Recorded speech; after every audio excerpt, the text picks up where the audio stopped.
الحمد لله وكفى وسلام على عباده الذين اصطفى وبعد.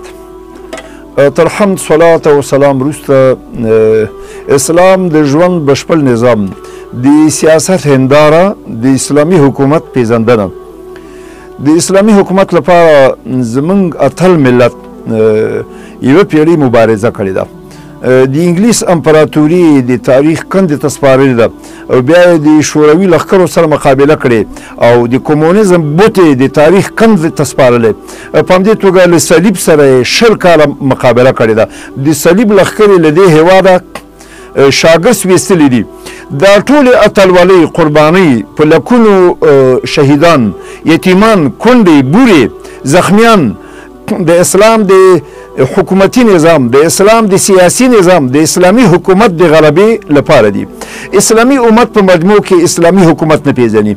ځینې بیا د ایران د شیعه ملایانو حکومت ته اسلامي نظام وایي، ځینې بیا د سعودي عربستان وراسته شاهي رژیم ته اسلامي نظام وایي.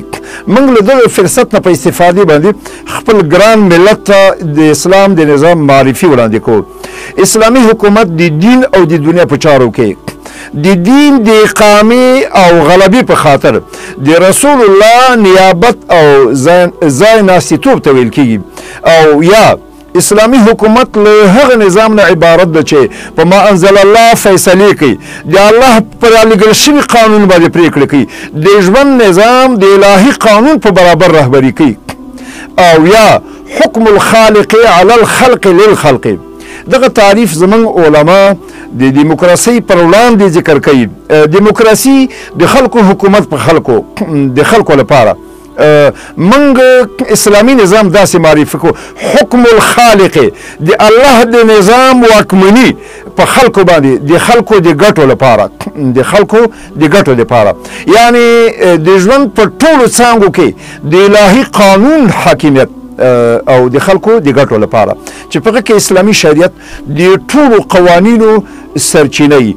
ټولې پرېکړې د شریعت په برابر حل او فصل او چارواکي په بشپړه توګه د شریعت ته ملتزم وي، له ملت سره په مشوره مکلف او د ملت د استازو شورا د پرېکړو باصلاحیته مرجع، د مملکت امیر د چارو سمبالونکی، د ملت خادم، د امانتونو ساتندوی، نه ټول واک بلکې مقام د دین او د دنیا په چارو کې د رسول الله د نائب او ځای ناستي دی. سبحانك اللهم وبحمدك اشهد ان لا اله الا انت استغفرك واتوب اليك.